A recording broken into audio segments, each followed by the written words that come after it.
Palestinians fear escalation after destructive West Bank assault. The atmosphere in Jenin refugee camp feels like one I have witnessed elsewhere in Gaza, after wars with Israel. But this is the occupied West Bank, where the dynamics are very different. Now it seems like a fast descent into something far more dangerous is already happening. The destruction in the camp following the Israeli army's biggest assault there in 20 years is massive. As hundreds of troops entered the camp on Monday morning, the army fired missiles from drones. Airstrikes have not been used in the West Bank for 2 decades, and tore up roads to clear them of what it said were militants' roadside bombs. Fierce gun battles broke out between the troops and Palestinian militants and continued until Israeli troops withdrew on Tuesday night, now for the first time in safety since Sunday. Thousands of residents pour into the streets to see the destruction themselves. They clamber over rubble, take photos on their phones of the wreckage and compare experiences, pointing out which homes were raided, whose sons have been detained, and where the dead fell. One man walks up to me saying it reminds him of pictures from Turkey and Syria earlier this year, after the earthquake. Cars lie crushed and tossed aside where they were hewn out of the path of Israel's D9 armored bulldozers. The tarmac is torn up, lying everywhere in huge chunks. We walk along what was underneath the streets, rubble, sand and dust. Many homes have no water or power.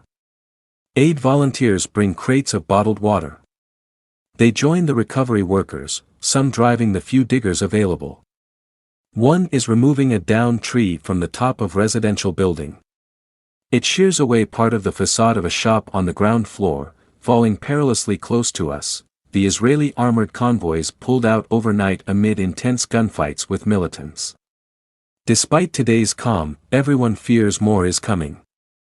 Israel says it will keep doing these kinds of operations as long as necessary to uproot terrorism, while Palestinian militant groups are claiming victory and vowing revenge.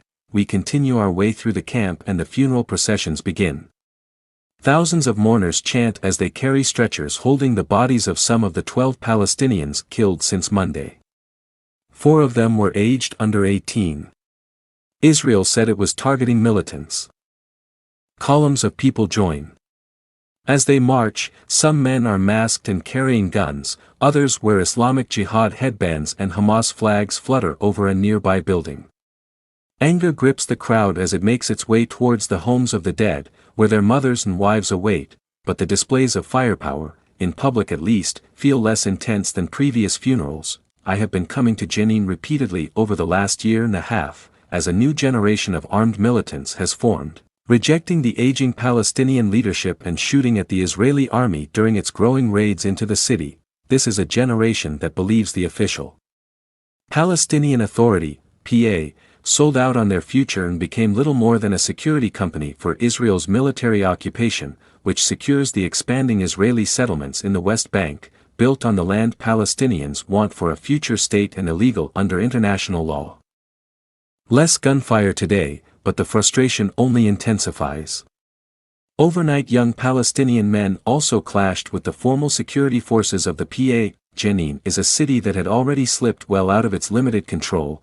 Now the institutional remnants of a 3-decades-old peace process in the occupied West Bank are being tested to destruction. Israel says it will continue to root out what it calls a city of refuge for terrorism in Jenin, but the Palestinian militant factions say they will intensify their activities. A car ramming and stabbing attack in Tel Aviv on Tuesday that wounded 7 Israelis was described by Islamic Jihad as the first response to what was happening in Jenin. The growing violence is a further sign of the collapse of any political horizons. Some fear that Palestinian cities in the West Bank will see more intensive military attacks and security crackdowns, more akin to the plight of people in Gaza, which is governed by Hamas and blockaded by Israel. More Palestinians reject their own internationally recognized leadership and back armed resistance, while Israel remains in the grip of the most extreme government it has ever known, which has vowed to extend what it calls exclusive Jewish rights to all the land.